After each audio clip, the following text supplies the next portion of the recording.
बुलढाणा जिल्ह्यातून एक अत्यंत धक्कादायक आणि खळबळजनक बातमी समोर येत आहे।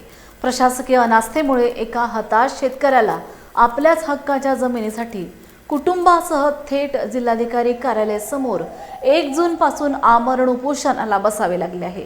शेतकरी मधुकर तुकाराम बाटकर, जमीन क्षेत्र 1 हेक्टर 14 गुंठे, जी 1962 पासून त्यांच्या कुटुंबाच्या ताब्यात आहे। ही जमीन वर्ग 2 ची असून 2014च्या शासन निर्णयानुसार त्यांच्या नावे होणे गरजेचे होते। मात्र स्थानिक महसूल अधिकारी, तहसीलदार आणि तलाठी यांनी संगनमताने बनावट आदेश तयार करून दुसऱ्याचे नाव लावले आणि शासनाची फसवणूक केली। मी मधुकर तुकाराम बाटकर, राहणार मोमीनाबाद, तालुका संग्रामपूर, जिल्हा बुलढाणा येथील मोमीनाबाद मध्ये माझी शेती आहे।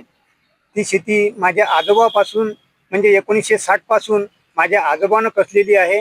माझे आजोबा मेल्यानंतर माझ्या बाबांना सुद्धा कसलेली आहे ती शेती।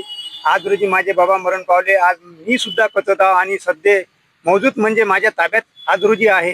तर या शेतीवर हे खोटे नाटे पुरावे जोडून त्यांनी दुसरे परस्पर पुरावे आपले वारस चढवलेले आहे।